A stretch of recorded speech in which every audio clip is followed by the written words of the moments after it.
Namo Buddhaya.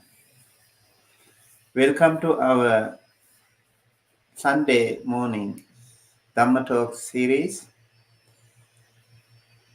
This weekly special Dhamma Talk series is conducted by renowned Buddhist monks and nuns from around the world, and it's aimed at helping Dhamma USA community to expand their Dhamma knowledge.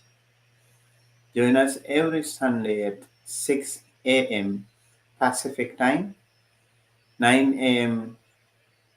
Eastern Time, and also 6:30 p.m.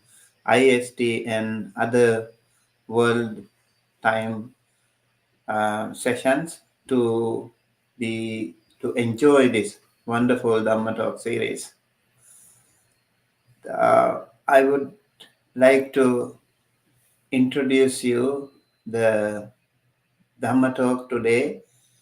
The speaker today is a wonderful young Buddhist monk who lives in Los Angeles. He is also not new to our Dhamma USA community. Venerable Unaliye Sirinanda, he also has offered his Dhamma sharing earlier as well. He talked about Noble Eightfold Path before. So today the topic is 7 Noble Treasures. This is a very interesting topic as he talks about Satta Arya Dhana, Sattarya Dhana or Satta Arya Dhana, 7 Noble Treasures. Venerable Unaliye Sirinanda is known to us for quite some time. He is a PhD research scholar at the University of the West, and Venerable Unaliye Sirinanda is originally from Sri Lanka. He became a Buddhist novice monk when he was 14 years old in 1999 and received higher ordination in 2004. In 2014, he moved to the US. At first, he rendered his service at Austin Buddhist Center in Texas, and then at Los Angeles Buddhist Vihara in California.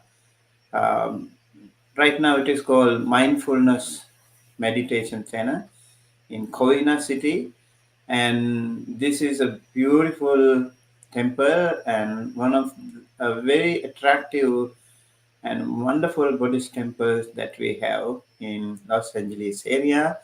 Venerable Sirinanda is a very helpful monk, very enthusiastic. Not only he is a Buddhist scholar, but also very humble and simple young monk, and very active in a lot of activities in the Los Angeles area.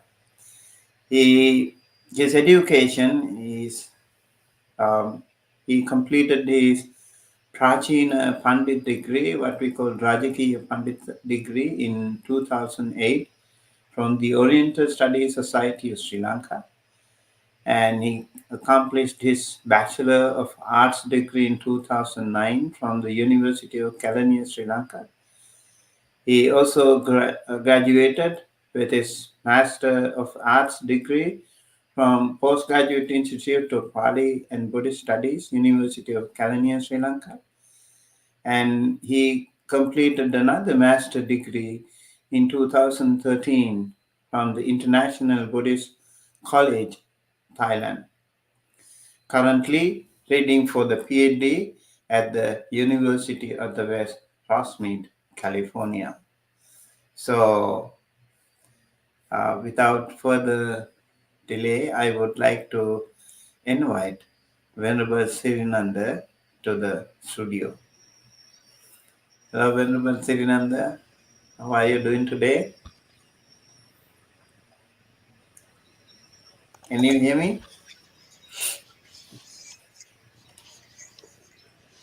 Thank you, Vande. Okay. All Start right. now? Yes. So the topic today is seven noble treasures, and today is the 76th Okay. Dhamma talk. And thank you for joining us today. Okay. Yeah, I hope this will also be very helpful to our Dhamma USA community. Um, okay, so it's over to you.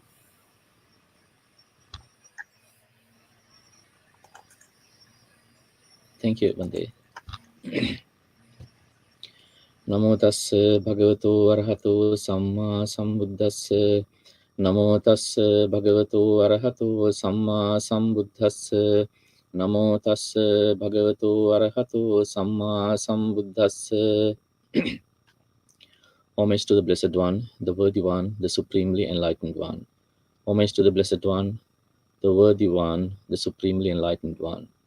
Homage to the Blessed One, the Worthy One, the Supremely Enlightened One.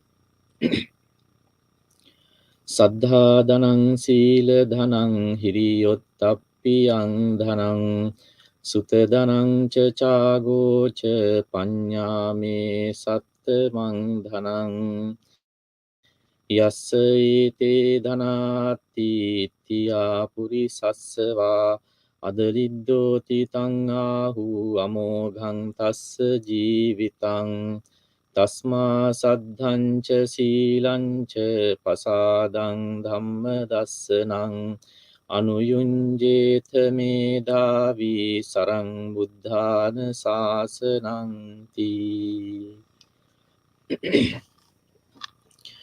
Most Venerable Sumita Hamdru and dear devotees and friends in the Dhamma, thank you very much, Bante, for inviting me for this wonderful session. Dhamma USA have organized, are you organizing this wonderful Dhamma discussion and Dhamma talk session every Sunday. So today, my topic is the noble seven noble treasures in Buddhism. So just before I mentioned about the quotation from the sutta, the meaning of the quotation is that conviction of the faith and ethical conduct, virtue, are kinds of wealth, and also conscience, prudence, learning, and generosity, also wisdom. Those are called the seventh kind of wealth. When a woman or man has these kind of wealth, they are said to be prosperous. Their life is not in vain. So let the wise devote themselves to faith, ethical behavior, confidence, and insight into the teaching, remembering the instructions of the Buddhas.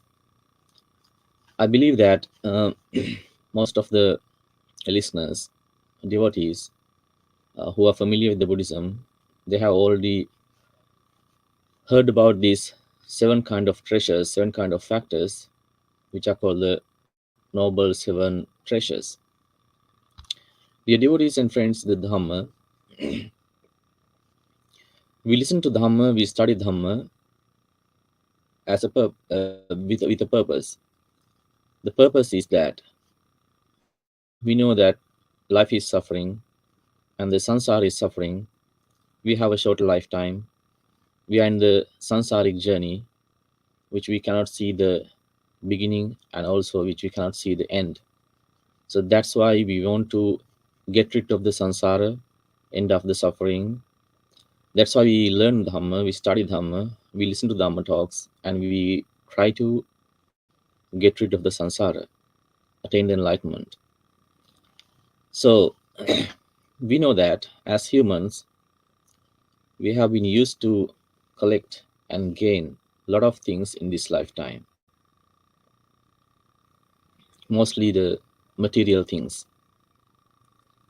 Even though we know that all the material things we are collecting, accumulating, gathering in this life, they are not permanent, they are not everlasting, they change time to time, but still we like to accumulate and gain more and more. That's the human behavior, human nature. Even though we know that at the end of this life, we have to leave everything behind us. We have a journey to go alone without help of any other person, any other one, any other beloved ones. Even though we know that reality, we think what we gain, what we collect, what we accumulate is permanent and it's mine. It doesn't change. We think on that way. But the reality is, when we leave everything behind us, even our physical body doesn't follow us, it doesn't come with us. Good skills that we have practiced, they can help us. In other sense, we can call that the good karma that we have practiced, we have accumulated. It can be a treasure, it can be a great help, it can be a great wealth for our samsaric journey. So the Buddha mentions here 7 kind of noble treasures.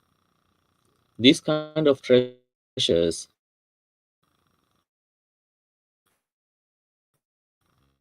stop at the death. They will follow you. They will help you. And also, they will make a shelter for you in the samsaric journey. Also, they assist you to realize the Nibbana, attain the enlightenment. That is the importance of practicing these 7 noble factors. So we are going to discuss about these factors one by one. Shraddha,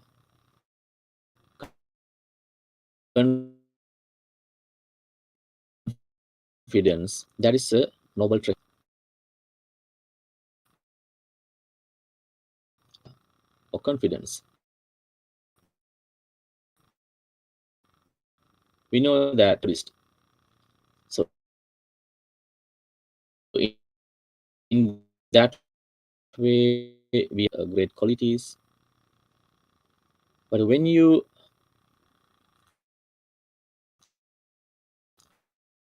through his noble qualities,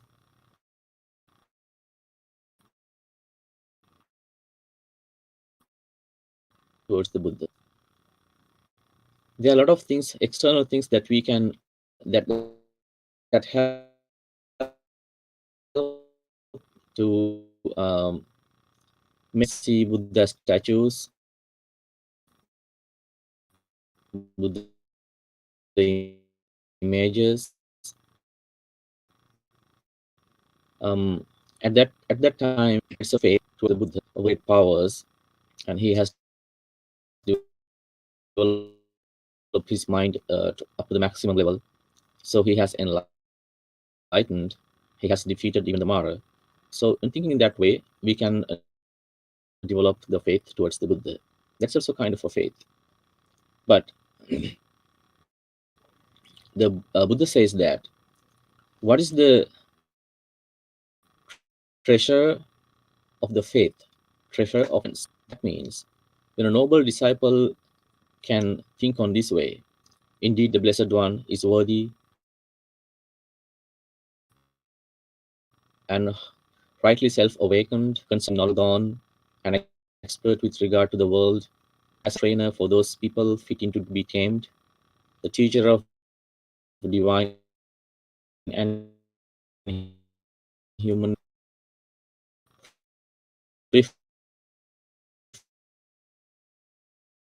reflect the great qualities of the Buddha on this way. So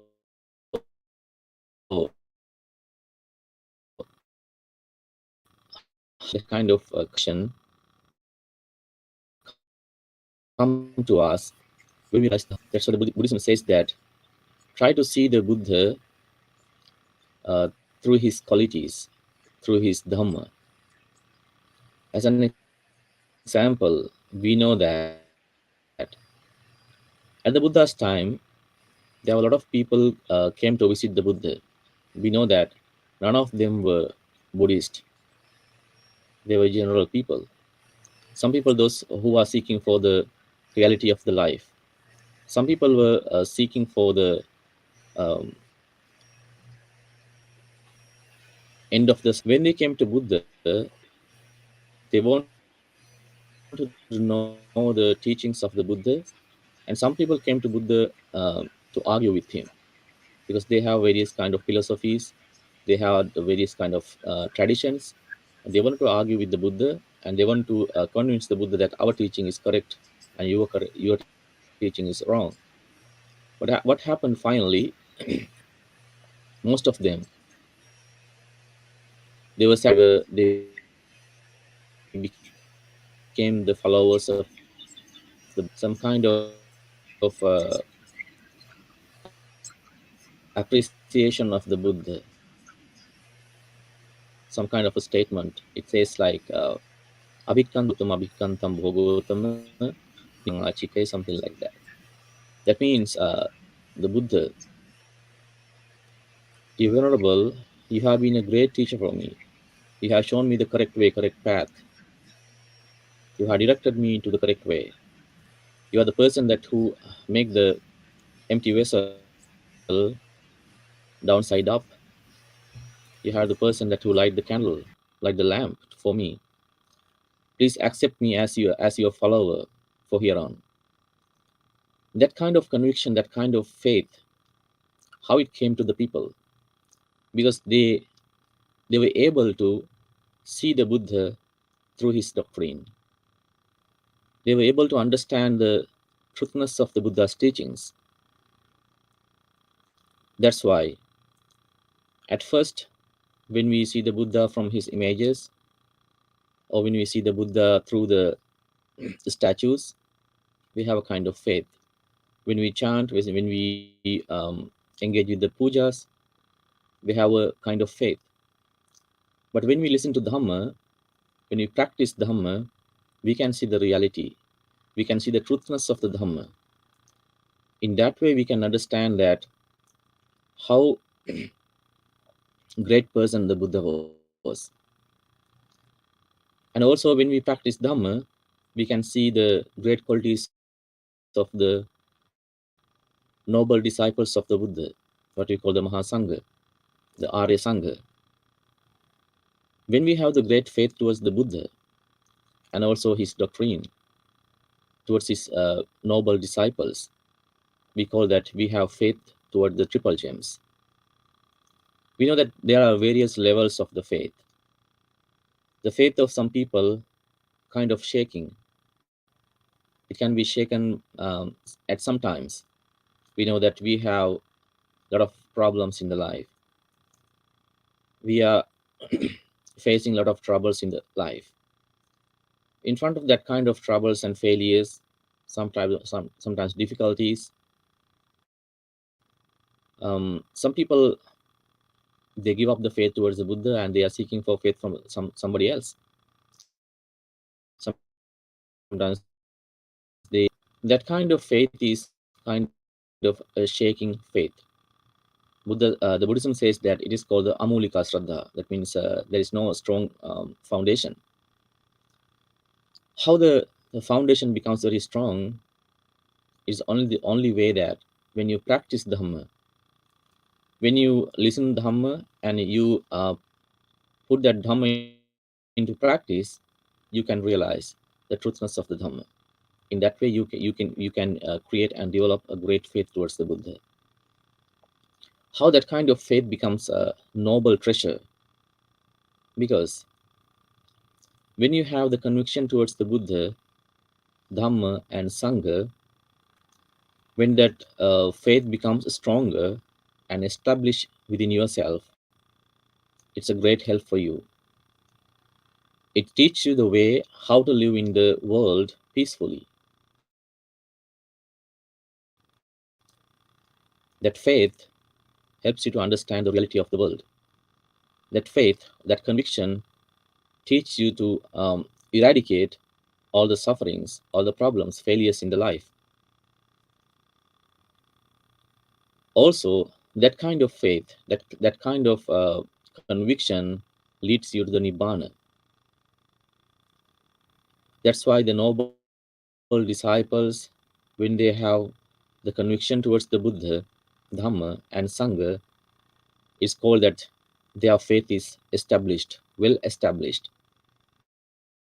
No one can shake it.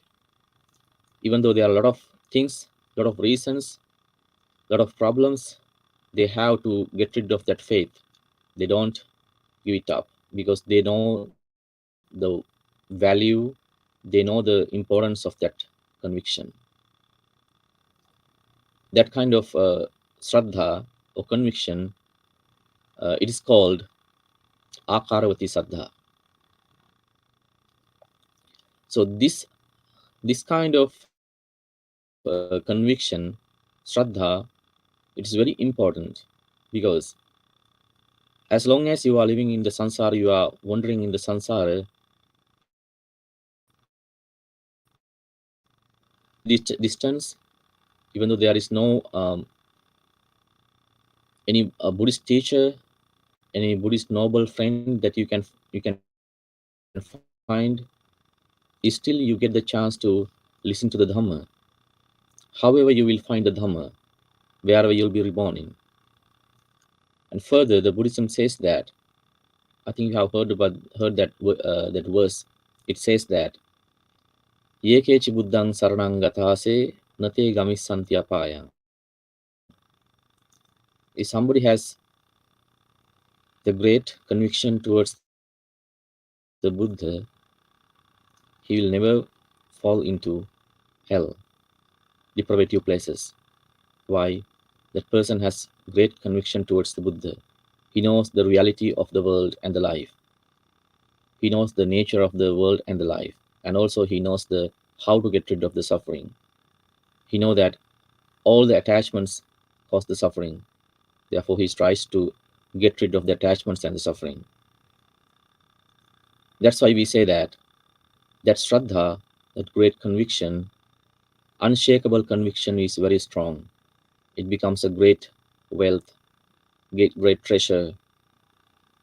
Even though you have to leave everything behind you at the end of this life, that kind of great conviction will come back to you, will follow you all the time, and it will be a good shelter, good assistant, and good protection for yourself in the sansaric journey. So the next one we call sila, the virtue, ethical conduct. We know that sila also has varieties. There are various kind of sila that people can practice, people can observe, people can protect. Generally, we know that all the Buddhists, those who have become Buddhist and Buddhist followers, they observe 5 precepts. They try to protect the 5 precepts. We know that our purpose is to develop our inner peace and good qualities to end up the samsara, and therefore we need to develop and establish good ethical behavior. Sila is kind of the first step of the path. We call sila, samadhi, and panya. Sila is the first step, and the samadhi, concentration, is the second step, and wisdom, panya, is the third step. When we go to the if you want to go to the ocean, first we have to go to the bank or the beach. Then only we can go to the ocean. In the same way, if you want to practice the Dhamma, the first step is to develop or practice sila. It's a gradual path. It's called the gradual path. So the purpose of the sila is to restrain your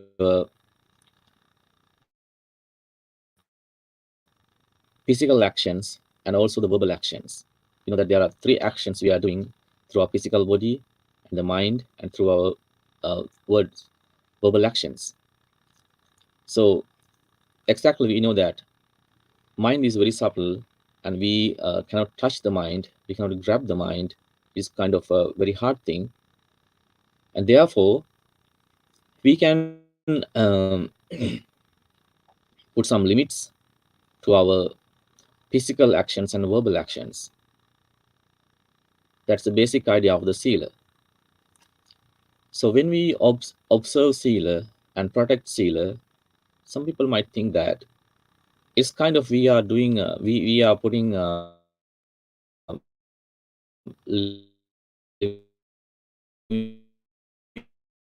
limitations to our actions. For our like that, but it's a misconcept, because actually, if we think about the value of the sila is not a jail or not a room that you limit your all needs, necessities, your desires.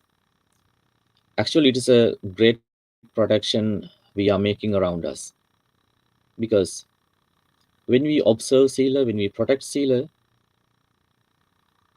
we confirm, we assure ourselves that I don't kill any living being, I don't harm any living being, and also I don't steal from others, I don't do any misconduct of sexuality, and also I don't lie, and I don't take any intoxicating drinks and drugs causing heedlessness.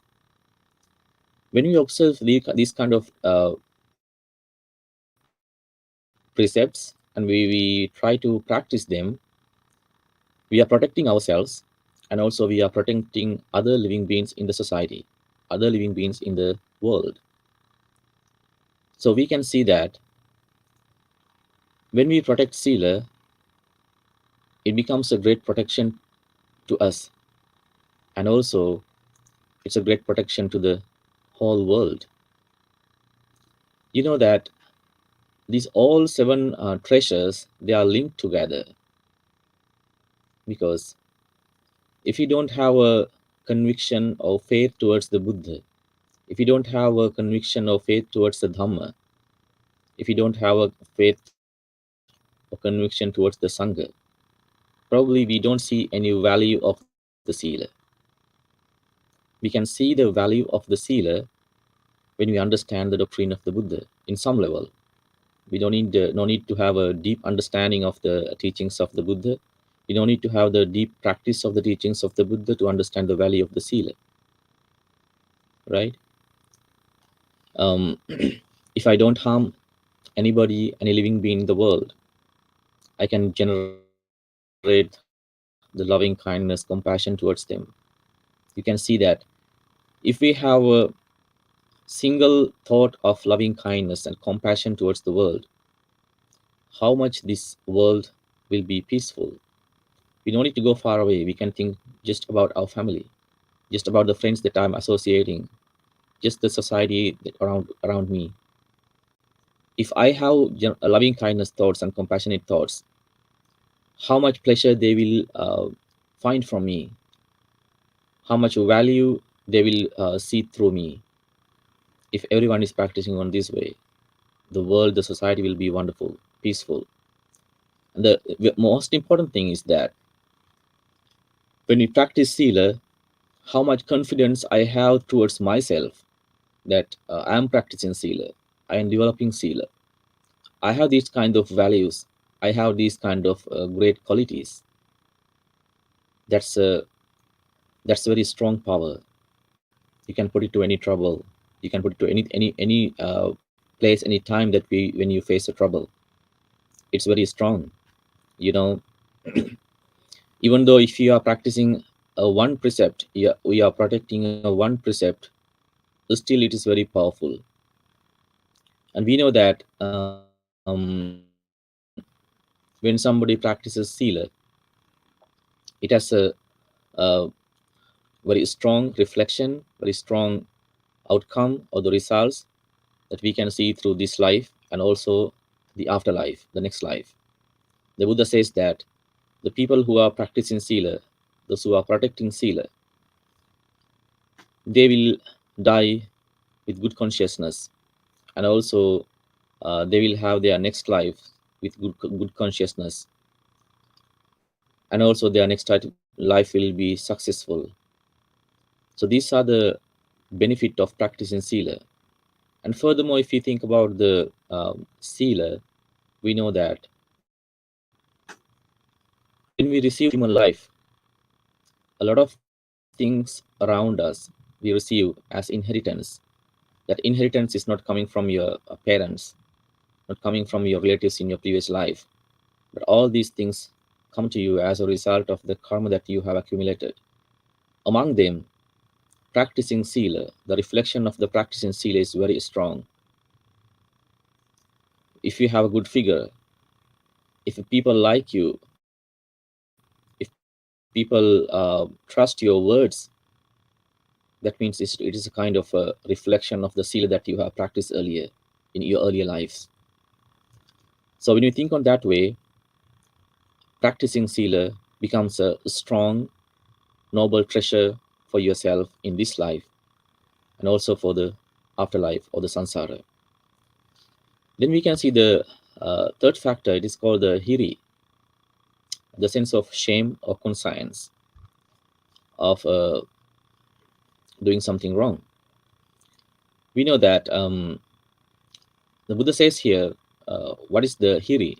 The hiri means there is the case where a disciple of the noble ones feels shame at bodily misconduct, verbal misconduct, mental misconduct. This is called the treasure of conscience.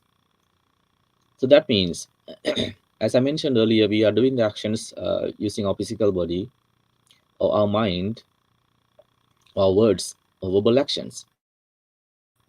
So these are called the three doors.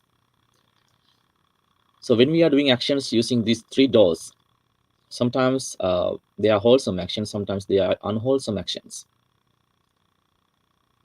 So when we have a thought to do any kind of unwholesome action to, using our physical body or our mind or words, if we are a follower of the Buddha, if we have a faith towards the Buddha, then we can think that my teacher is the Buddha. I am following his doctrine. For a person like me, it is not suitable to engage with these kind of actions. So I should not do these kind of actions. I should not talk in this way. I should not think on this way. I should not negative thoughts to develop in my mind. So that noble disciple feels some kind of shame of doing wrong things, doing bad things, doing unwholesome and evil things. This is called the hiri. That means a sense of shame of doing wrong actions, conscience. So we can see that sometimes people are doing wrong thing, immoral things, evil things, and also they are not shame about talking about that. They are not shame about doing these kind of things. They think that doing these kind of things is kind of a pride. But when they have to have the results of these kind of actions, they have to suffer a lot, and there is no protector, there is no guardian with us to protect us, to save us when we have to um, experience the results of the bad actions, bad karma. So thinking about the outcome and reflection or the consequence of it, we have to create the hiri, that means the shame of doing wrong actions. The Buddha says that this hiri becomes a noble treasure. Why? Because when we develop hiri, when we have hiri, it avoids us doing wrong actions. That means it avoids us facing troubles in this life, facing troubles or suffering in the sansaric journey. It ends or it stops making more suffering in the life or in sansara. So that's why it becomes a noble treasure. And then we see that ottappa. Ottappa means the sense of fear of doing wrong things. We can call prudence or concern. So Buddha explains here what is the ottappa. That is the case where a disciple of the noble ones feels concern for bodily misconduct, verbal misconduct, mental misconduct. This is called the treasure of concern or treasure of sense of fear of doing wrong things. When there is a negative thought or immoral thought, evil thought come into our mind, when we try to put that into action using our physical body or our mind or words, we can think that I'm a follower of the great teacher Buddha, or his teaching is like this, and his noble followers they are following the path of the Buddha, and they are the demonstration, and they have shown that if we are committed into doing evil things, how will be the results, how will be the outcome, how much we have to suffer in the samsaric journey, this human life is evil. So thinking about the bad results of the evil actions, unwholesome actions, that person avoids doing these kind of immoral things, evil things. We can see that a lot of instances, lot of the stories that people had suffered as a result of their bad actions, immoral actions. So we can take them as instances or examples. So the Buddha says that these two noble treasures, Hiri and Ottappa, they are as the Lokapalaka Dharma. That means the noble teachings of the divine, or the noble teachings of the norms controlling the world, noble norms of controlling the world. That means we can still see that concept in the Jataka stories.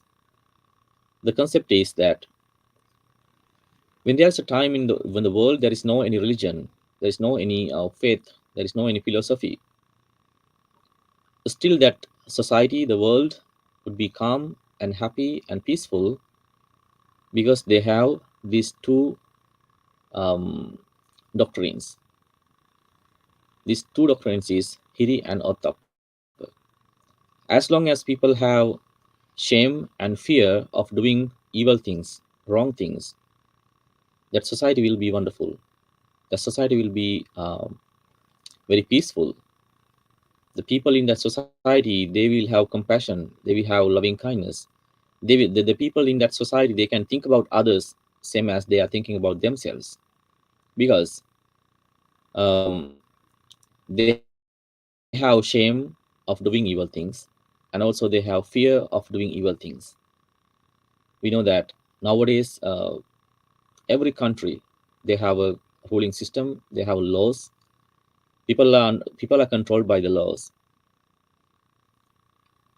When the people overcome the laws, we can see how much disaster they can do to the humans, to the animals, to the whole world.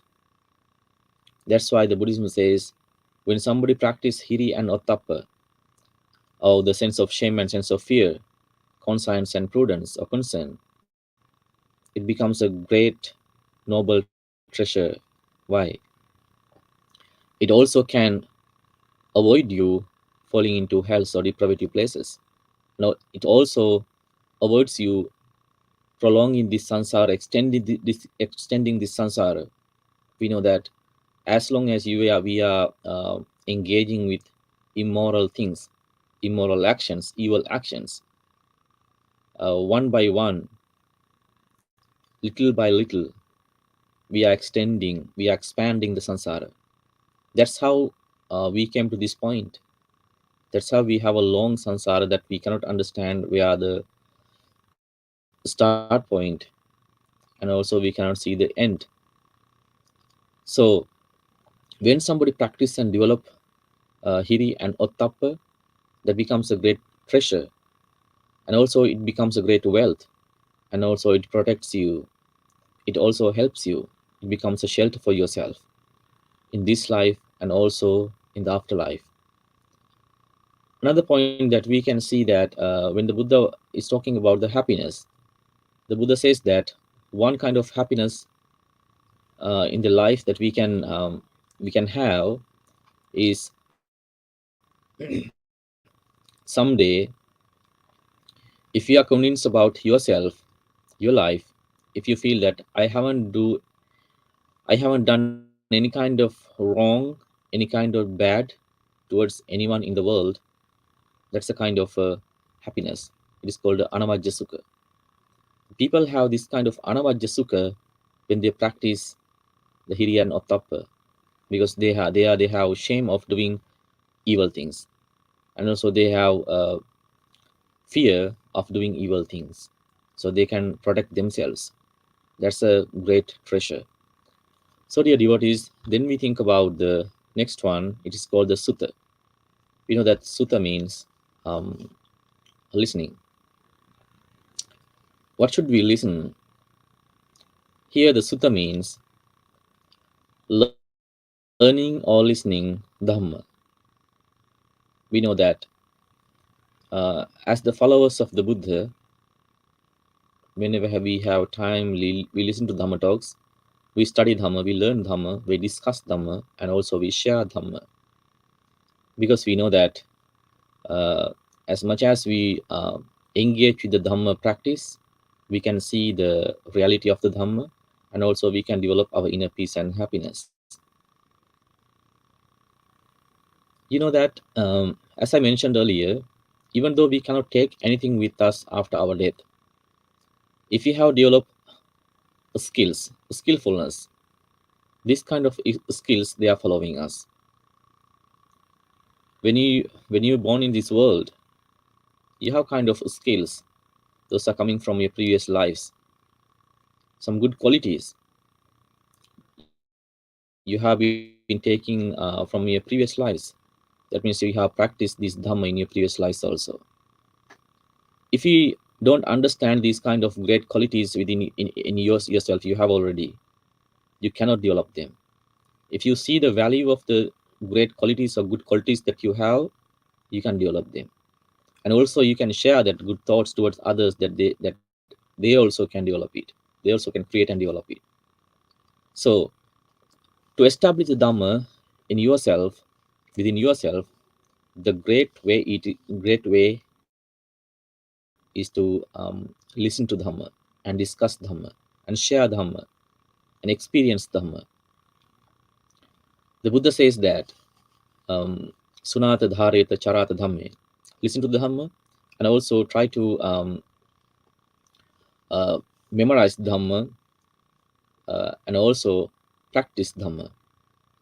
When you listen to dhamma talk, try to memorize even a single thing, a single point that we have discussed, and later on you can think about that, you can reflect about that, and you can develop that thought within your mind, and then you can put it into practice. Then you can see the reality, then you can see the truthfulness of the teachings of the Buddha. Even when you chant, sometimes you may not understand the meaning of the all chantings, but if you can still understand even a single praise of the chanting, that would be beneficial. That would be beneficial for you, and it would be very helpful to develop the good thoughts in your mind. You know that sometimes we have heard a lot of teachings, a lot of Dhamma sermons. Sometimes we memorize some verses, some two suttas. Sometimes we know the meaning of the suttas, but we haven't thought about that deeply. When you listen to words again and again, sometimes the same Dhamma talk we are listening several times. In each time, you can see the difference. You can see how much you have developed that thought. You have deeply understood that thought in your mind, because by listening and reflecting, you can develop, you can understand, you can deeply see the sense and the truthfulness of the dhamma. That's why you can see that in the Bojjhanga Suttas, we can see that one Bojjhanga Sutta, it was taught by the one of the disciples of the Buddha towards the Buddha. Why the Buddha wanted to hear his Dhamma through his disciple. When the Buddha hear the Dhamma through his disciple, then he can also concentrate on the truthfulness of the Dhamma. So that's a great example, you know. So that's why even when we chant every day, you can concentrate your mind. You have a time to develop Dhamma in your mind, and also try to practice them. The practice Dhamma means we think about the great qualities of the Buddha, we think about the great qualities of the Dhamma and the qualities of the Sangha, and also we try to understand what kind of thoughts, that what kind of qualities they have practiced, and also we try to think that am practicing these kind of uh, great qualities. Maybe I cannot practice them as much as they have done, but day by day, moment by moment, I will be able to develop them. How far I have developed these kind of thoughts, good thoughts, positive thoughts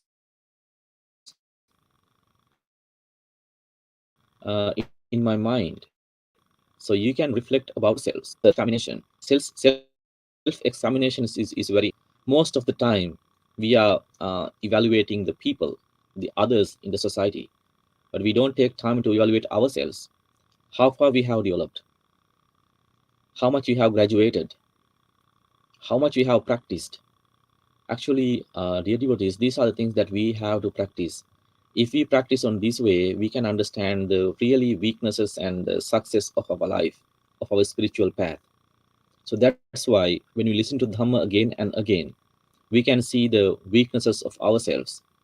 Listening Dhamma is not to criticize others, not to discriminate others, not to laugh at others, but think about ourselves, think about our practice, think about our mind, think about the nature and the behavior of our mind, think about the develop of our mind. So that's why the sutta or learning and listening to Dhamma becomes a great noble treasure. When it becomes a great noble treasure, wherever you'll be reborn, you will have a great chance to listen to the Dhamma. You will have a great chance to meet the Buddha if it is the time of the Buddha. And also you will have a great chance to meet the noble friends that who share Dhamma, who discusses about Dhamma. And finally you will be able to realize the Dhamma by the power of practicing this noble wealth, noble treasure. So then the next treasure is called the chaga. That chaga means generosity, practicing generosity. So chaga means generosity, giving and sharing and sacrifice or dedication, something else. So as I mentioned earlier, our nature is to accumulate, collect, and gain, and more in the life. That's the nature of the humans, even in some animals. That's the nature, because we have greedy, we have attachments, we have desires. So always we try to collect more and more. We try to collect more and more physical material things, and also we try to think more and more the pleasurable thoughts that we have experienced in our life, and also we are planning to experience in the future, things like that. So when you think about the generosity, when you talk about the generosity, uh, the purpose of the practice in Dhamma is to eradicate all the defilements. Therefore, if we try to develop the generosity, we try to donate or give it up or share what we have right now. Maybe you can share anything that you have with others, like you can share food, you can share any other physical thing, material thing. So when we share something with others, you will have a kind of pleasure. It's very pleasurable. You can be happy, you can be content that the action you have done, and also you can see that how much they become satisfied, how much they become happy. So that means we are giving it up, and also we are happy. So when this thought uh, is developed, we can see that our mind is gradually uh, practicing how to let it go. That is the most important thing, because all the things that we are accumulating, gaining in the world, we have to leave one day at the end of this life. Willingly or unwillingly, we have to do that. That is the reality. Even our physical body, if we feel like this physical body is mine, it is myself, it's my life, it's my soul, something like that. So we like to keep the same physical figure when we were in younger ages. We want to keep that same physical figure for the whole lifetime, but we can't do that. We strive, we struggle, we try hard to do that, but we cannot do it. As the nature of the world, as the nature of the life, that physical body is decaying day by day, because the physical body is formatted by the four fundamental elements in the world. It is the same as the is the nature of the same as any other thing in the world. So that is why these are called the worldly things. The nature of the worldly things are changing, is changing moment by moment. The physical body is also the same. But when we try to develop, let it go, we share it with others, we give it up, and we try to eradicate that defilement of desire or greedy from ourselves, from our mind. So that practice is very important, because sometimes we have heard that when the people, when they die, still they cannot get rid of their attachments, still they cannot let it go what they have collected in the lifetime. Finally, what happened?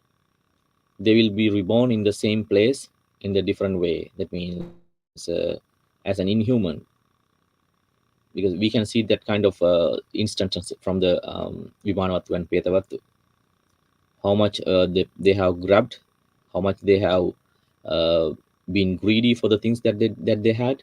So they have a kind of suffering lifetime after this life, suffering sansar in this lifetime, after this lifetime. So therefore, it is very important that try to practice generosity. So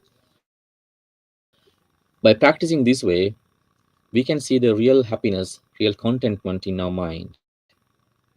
That is very important, because sometimes people think that if we have a lot of things around us, we can be happy. But the reality is, if you have nothing in this world, you can be very happy. If you have less in this world, you can be very happy. The happiness is not depend on the what you have. If you have more and more, that is not the reason to be happy.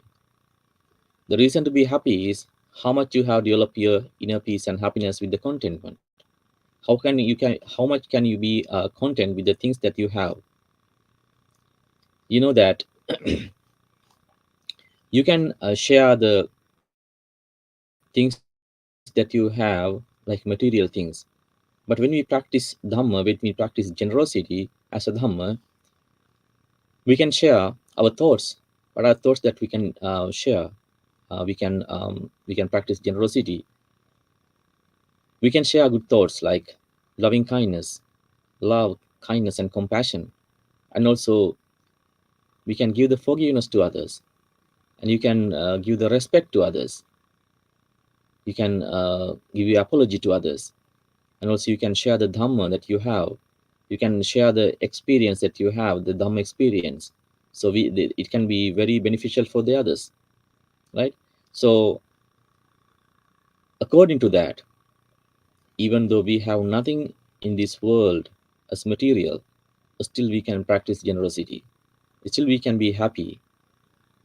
So that is the great teaching of the Buddha.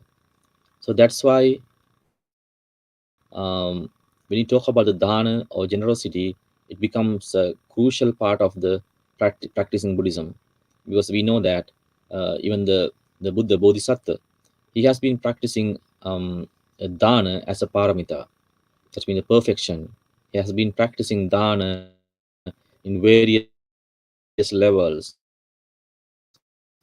finally he has given up his life as dana. So it's a kind of a maximum level. So even though we cannot go to that maximum level, still we can do a lot of things to eradicate the defilement, attachment attached to our physical body and into the concept of me and mine, myself. So when we develop that thought, when we develop that um, generosity, it can be really helpful. It can be really blessing to yourself in this life and also afterlife. We know that as a result of the generosity, we have gained a lot of things in this life. And also we can see in the stories that the Buddhist stories, you can see that uh, how much generosity people have developed and how much they can have, even though they will be reborn in the human world or they will be reborn in the um, uh, divine world or the heavens. Still they can receive a lot of things as a reflection, as a consequence of practicing dana, generosity. So the ultimate or great concept of the dana is to eradicate the defilements and let it go all the attachments. So finally we come to the last point, the last factor. It is called the panya, or the wisdom, discernment or understanding. We know that the wisdom is the great point that Buddhism talks about, like, because our final destination, our purpose is to develop the panya, or awaken the wisdom or enlightenment. So we know that there are a lot of stages of the panya. As an example, when we call the um, panya or wisdom, if you have if you have faith or conviction towards the Buddha, to have a conviction or faith towards the Buddha, still we have to have a kind of panya. And also to practice Dhamma, to understand or believe a theory like karma, still we have to have a kind of panya, understanding. If we don't have that kind of understanding, we don't believe it, we don't trust it. You know that we know that all the living beings, all the humans in the world, they have the same basic necessities. They have same desires. They are struggling. They are having the same problems in the life. And also when they do good actions, they will have the good results in the same way. But when the people are doing wrong actions, they have the bad results. The karma is not different to anyone. It's the same as everyone. But only a few people understand that there is something called karma, and it really affects us. So only a few people can understand it, because some people have wisdom, some people don't have wisdom to understand it. So having this kind of basic understanding, the wisdom, we gradually develop the wisdom to the maximum level, so that we have faith towards the Buddha, faith or conviction towards the Dhamma, conviction towards the Sangha. As I mentioned earlier, these seven noble factors are linked together. When we practice then we try to uh, get rid of the harms that we are creating to ourselves with immoral actions. So we practice or develop seed. In that way, we can avoid actions. And then we develop the hiriyanotapa, of doing wrong actions.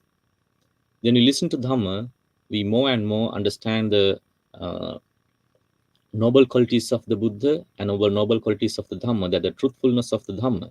And also we develop the Dhamma little by little, and then we will understand in which position we are, and also the what kind of qualities more and more I have to practice, what kind of parts that I have missed, what kind of parts that I need to practice again and again. And then we develop generosity, we practice let it go, finally we come to the point that we need to develop the um, great parts of the wisdom. So when we talk about that kind of wisdom, we come to the point that we can understand the real happiness of ourselves. It depends on, really depends on us. If we think that our happiness is depending on outside world, that means outside of ourselves, that's a kind of delusion. Mostly we think that our happiness is depending on the things outside us. As an example, if I see something beautiful, if I hear something very beautiful, marvelous, if I smell something good, if I taste something good, if I can have a good touch or feeling, when we think that that kind of pleasure is everlasting, that kind of pleasure is permanent, that pleasure is mine, it's myself, it's my life, something like that.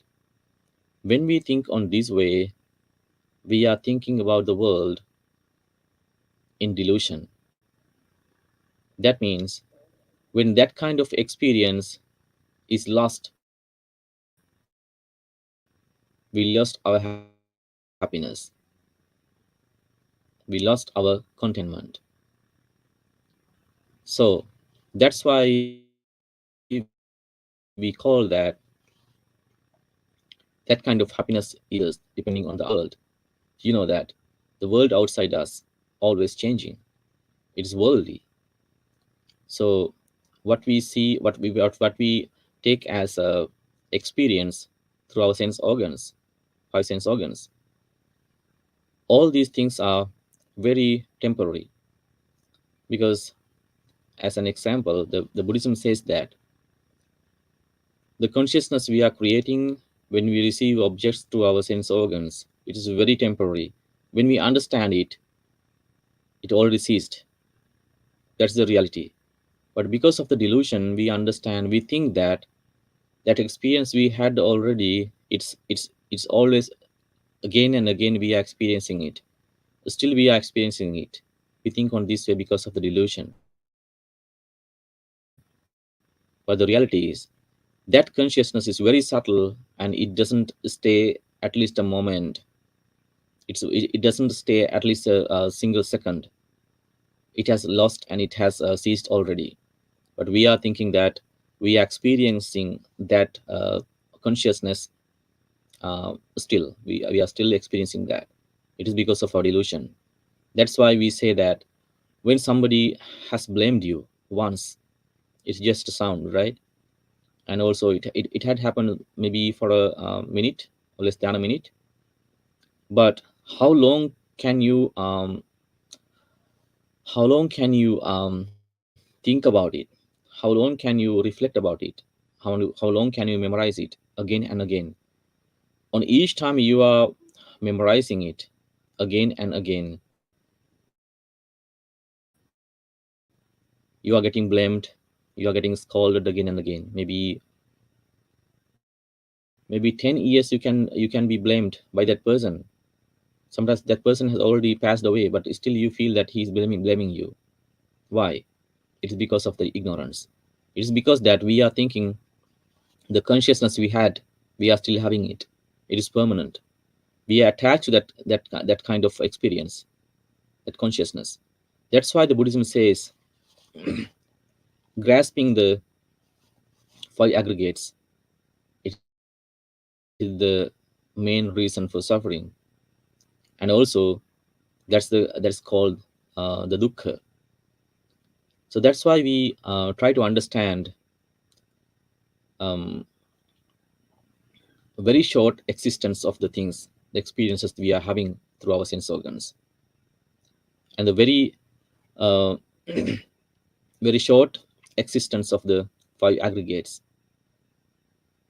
And also when we develop our mind on this way, we can understand that nothing we can take in this life as mine or myself or everlasting. Everything is changing. So try to be happy in this moment, in this current moment. That's what we call the mindfulness, practicing mindfulness. When we are mindful, we can understand the real nature of our physical body and in our mind. What happens to our mind? What are thoughts that we are thinking? Then we can navigate the good thoughts to develop in our mind. Then we can develop a mind to be peaceful and healthy. You can have a healthy mind.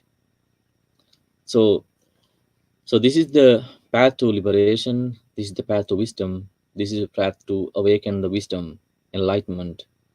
So that's why the Buddha told that these seven factors are the factors of noble factors and noble treasures that we can have. um, I mean, in this life we have to collect and grab things. That's true, because we have a life, we have to have a family, it's true. But the thing is that we have to associate them with the understanding of the impermanence, and we have to associate them with the understanding of the real nature of the things. Then the world things changes, still we can have unshaken mind. So the Buddhism says the path for that. Seven noble treasures is one kind of a great teaching of the Buddha, which shows us the great protection, shelter for this life and for the samsaric life until we attain the supreme bliss of liberation, Nibbana. So, by listening to this Dhamma talk, you have learned, I think, some thoughts that you can reflect again, and also you can develop that thought within your mind. You can discuss with your friends, and you can generate positive thoughts, and may all these positive thoughts and skillfulness be able to help you to attain the supreme bliss of liberation, Nibbana. With that intention, let's say sadhu, sadhu, sadhu.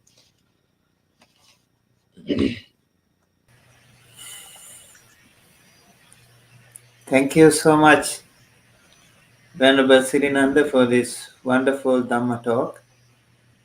The Sapta Arya Dhanna, Mhm. or Seven Noble Treasures. And I'm sure the people who joined us today and who will also watch this later can be benefited so much with this episode number 76. Venerable Sirinanda explained very beautifully about the seven Aryadhana, seven noble treasures. Venerable Sirinanda, we have a lot of numbers in Buddhism, right? So many lists. Buddhism is, I think, is so full of very, very Yeah. interesting lists, right? We have seven factors of enlightenment, Satta Yes. Bojjhanga, then seven Satta Mhm. Aparihaniya Dhamma, and here we have Satta Aryadhana, Yeah. and the list will go on. Um, and all these are also really, really helpful. And in many cases, we also see, like in Yes. Buddhism, how Saddha has become the stepping stone to our spiritual path, right? In the Alavaka Sutta, in many other places, we Yes. see Yes. That's true one thing. Saddha is the key. Without Saddha, it is so difficult Yes. for us to progress in our spiritual path. Would you like to explain a little bit Yes. as to why we have given so much priority to Saddha in Buddhism as the first step towards the spiritual progress?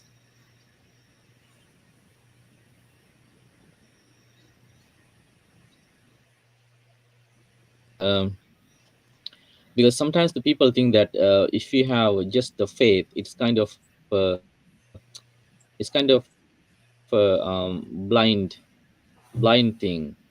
There's a faith is for just for the religions that don't have deep concepts or deep teachings. But the reality is, as an example, if you go to college or if you meet a teacher, if you want to learn exactly what the teacher says, what the teacher teaches. You have to have a kind of conviction, trust towards the teacher, about the teacher. You can't learn it well because you don't trust him, that person, because you don't trust that what he is teaching. So you don't, your mind doesn't tend to elaborate, doesn't tend to research and search and research again and again what he's talking about. The faith is very important, and we can Buddha by maybe by chanting or listen to chanting, and also by joining with the puja, or maybe looking at the Buddha statues or Buddhist images, something like that. Even though we start our faith like that, when we see the reality of the Dhamma, reality of the teachings of the Buddha, so we can develop our faith, conviction. So that is very helpful. Only in that way we can develop the Dhamma. Only in that way we can make the our foundation. It's kind of a foundation. If you don't have a foundation, you can make build a house, right? So the saddha is something like that. Yeah, it's like a conviction, trust. Yes. Yeah, I think that's a very good answer. Like a lot of people sometimes today think like um, Saddha and Bhakti, for example. They confuse between the two.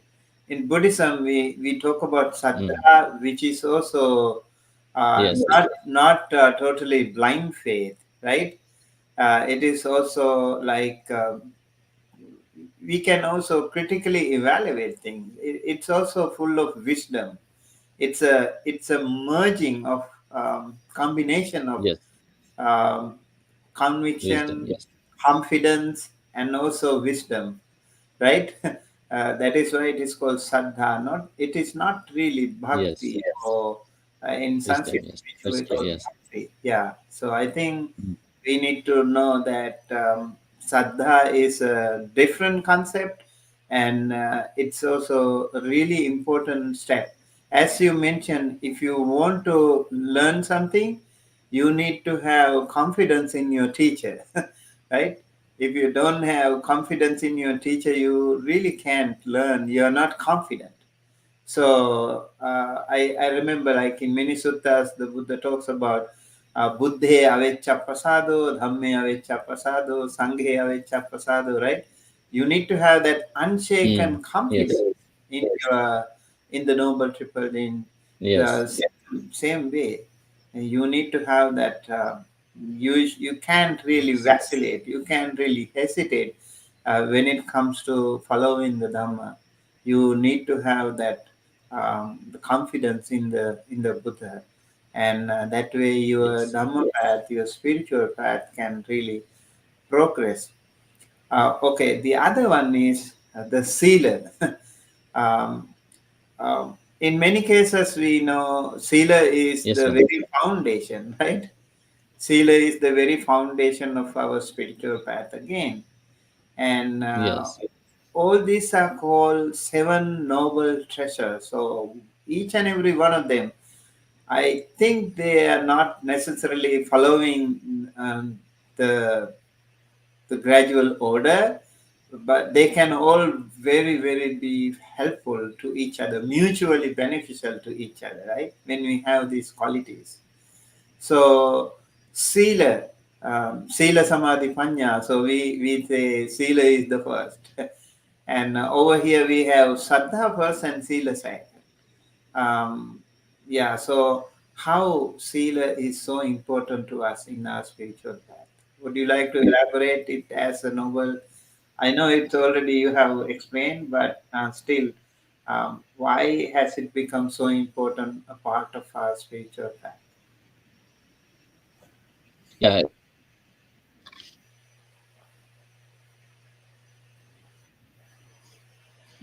Yes, the whole world.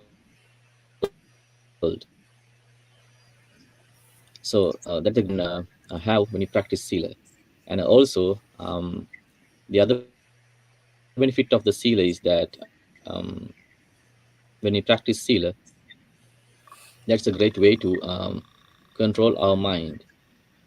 Even though we cannot touch our mind, we cannot make limitations for our mind directly. Indirectly, we can call to our mind through our physical actions and verbal actions. So, in that way, the sila is the best way to uh, practice to control our mind. Yes. Right. So, in many cases, we also see like the world today is so full of knowledge. A lot of people are very smart. They are techno savvy. They know many things. They are very smart. But then the brain feeding alone is not enough. We also need to feed our heart, right? We need to have that balance between the head and the heart, and that is why Sila, Mm. I think, as you mentioned, Sila is also really, really important to all of us. Then you talked about Hiri and Ottappa, again, really, really important. In many cases, we in Buddhism, we also reiterate that how important it is to have Hiri and Ottappa, the shame and fear. They are also called Loka Palaka Dhamma, or they are also called Deva Mm. Dhamma, right? Like the Dhammas of the Devas. So Yeah. if we Yeah. don't have Hiri, Yeah, we or can see that through the Devadhamma Jataka. right, Mm. right. So if you don't have Hiri or shame to do wrong things, the world will be a very ugly place, right? Our morality, our spiritual values will go Yeah. just drain down the gutter. So it's really important to maintain our humanity, our noble humanity, when we have Hiri and Ottappa. I Yes. think we need to also fear of doing wrong things, right? If we don't have shame and fear, Mm. And people also the will, mm, yeah. I remember mm. there is a Sanskrit sloka, if I am not mistaken, how these things can change us uh, between the distinguish between the humanity and the animals, you know, um, some of the Dhamma. For example, Dhamma is the difference. So in this case, I would say like Hiri and Nottappa is Oh the yeah. difference. Right. Um, so would you like to say something about that, Yeah. Dhruv? We have to think that depends on the society that we are associating, depends on the friends we are associating, the friends around us. Sometimes the social norms are different than the teachings of we are practicing, right? um, in some societies the people think that committing into some kind of immoral things is kind of proud, Hmm. right? So sometimes the people think that committing some kind of immoral things is kind of a victory. If we are associating these friends, and if we and the society something like that, there is a very good chance to we fall into that kind of immoral action, so we have to be careful. And also we have to think that whatever actions we are doing, whatever actions others are doing, even though they have a kind of we feel like they have a kind of more and more um, material gains and physical pleasures in the life. Sometimes they are still doing kind of immoral things that they seems like they have no any bad results from doing all these things. um, we can be fooled on thinking on this way, because each one's karma is different. So each one's accumulation of karma in the previous lives is different. So karma is affecting me on a kind of a different way than the karma is affecting for the others, right? So we don't need to judge think about ourselves and comparing ourselves to others. So whatever they do, they will have the result. Whatever I'm doing, the result will come to me. So engaging with the immoral things and unwholesome things, it's really dangerous for me, for ourselves. When we are practicing the Dhamma, when we are associating, we are living in a society, something like that. So still we need to think that Hiri on Uttapa is it's an Hiri and Uttapa always. And yeah, we have to be very careful about that. Yeah, thank you so much. As you mentioned in the, I think, Ambalatika Rahulo at the Sutta, right? It is, I think you rightly mentioned there how when you do something, you have to make sure that you are not harming others, and you're not harming yourself. So it should be for the safer side of both yourself and the others. And sometimes today we see like a lot of people are doing business and Mhm. they think of themselves, and they have lost the moral values, morality, the seal. And so although you can be very rich, you might have a lot of successful businesses, but then you also need to think like easy money. There are many things in earning money easily, but then also how important it is for the world to survive, sustain in today's world. When you do some business, make sure you are not harming yourself, you're not harming the others. So, yeah, the Hiri Ottappa can also be a really powerful way to improve our quality of life and improve the quality of this world. So, these Buddhist teachings are, again, really helpful, and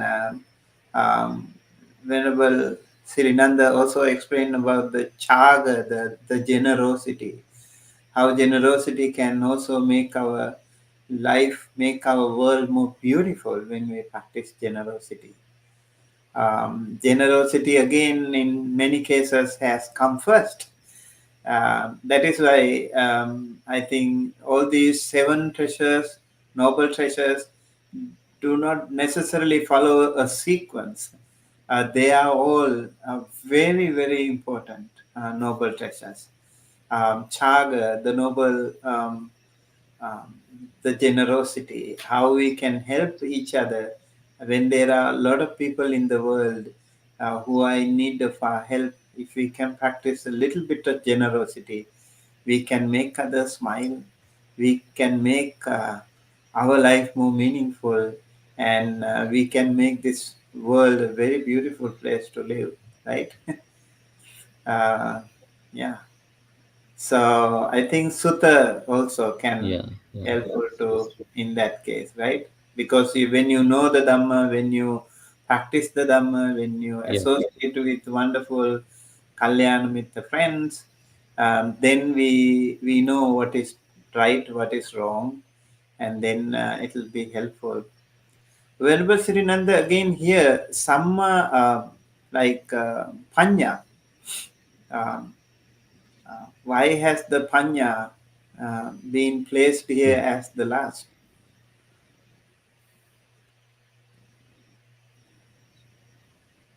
Yes, because the panya is the most important. As I mentioned earlier, the panya has various levels, various stages.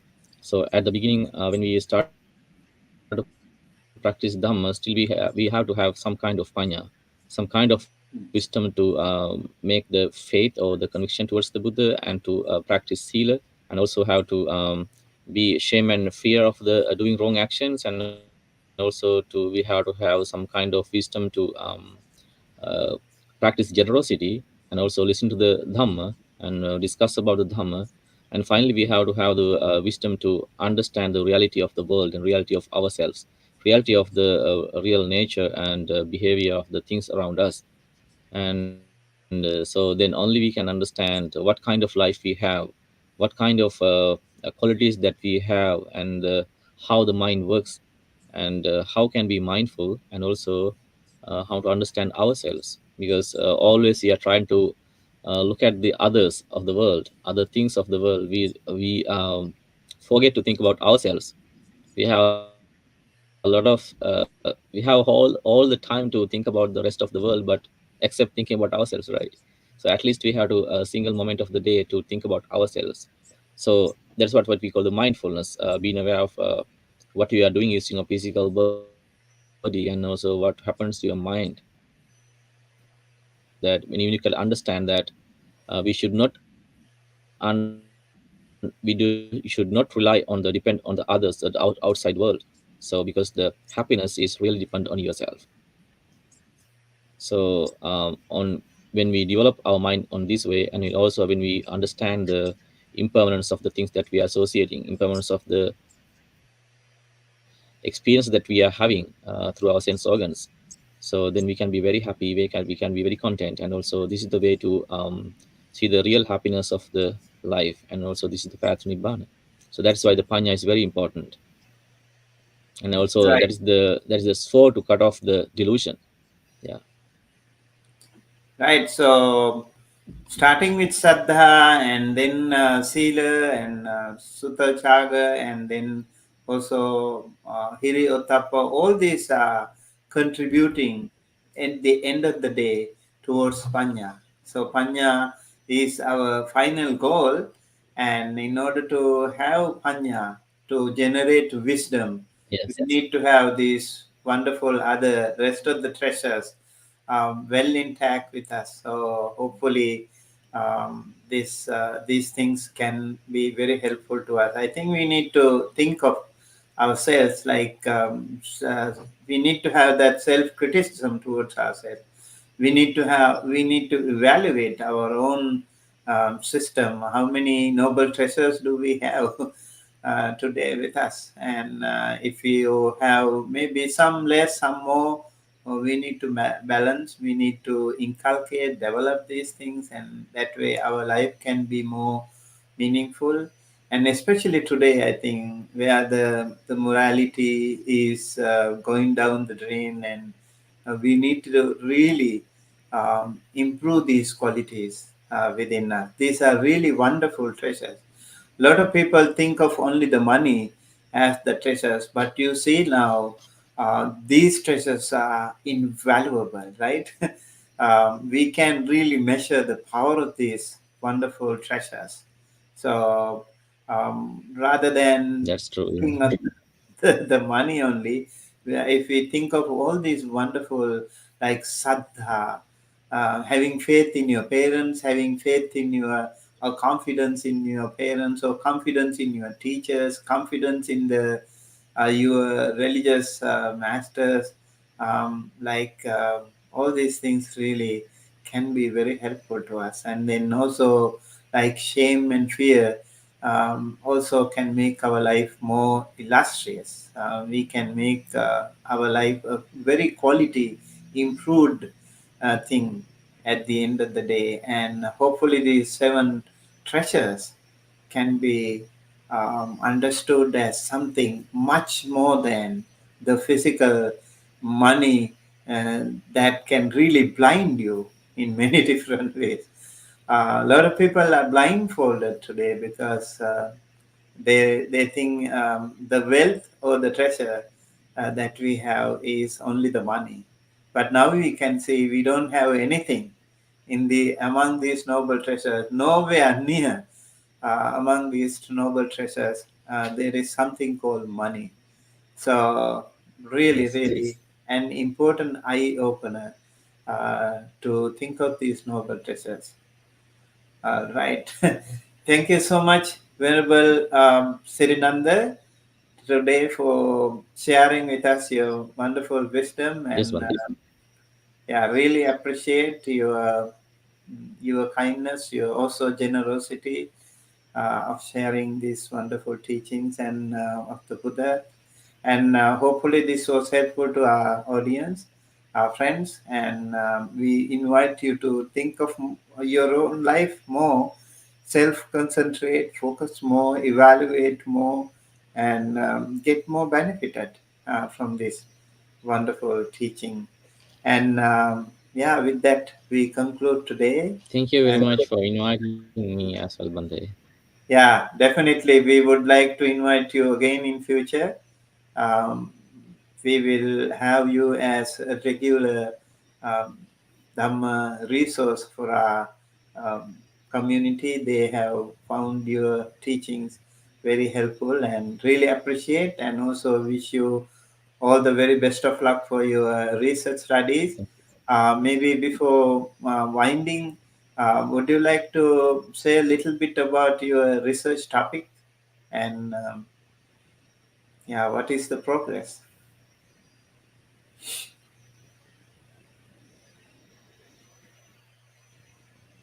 Uh, can you repeat that, Bande? Your research topic, you are doing PhD at the University of the West. I think we have mentioned that at the beginning. Would you like to say something about your research The topic? connection between the body and the mind. I think, yeah, I couldn't hear you properly. Can you say it again?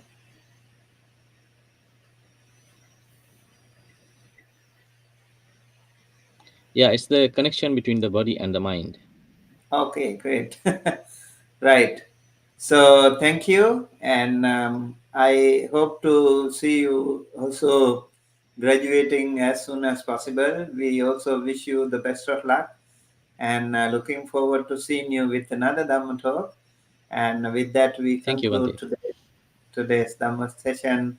Uh, Sure. Looking forward to seeing you with episode number 77 of our Sunday Dhamma Talk series.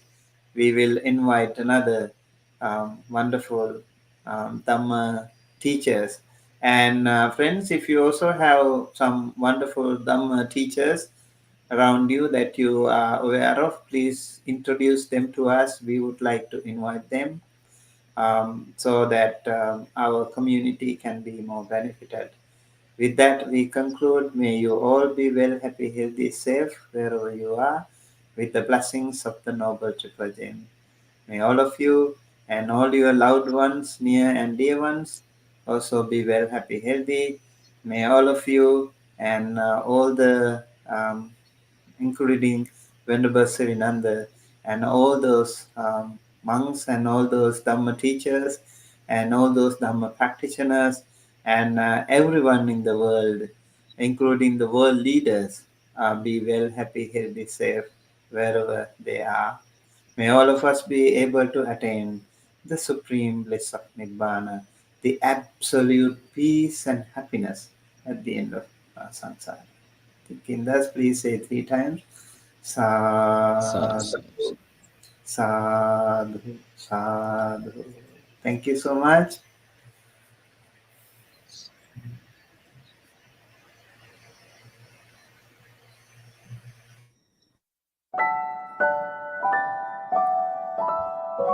Thank you.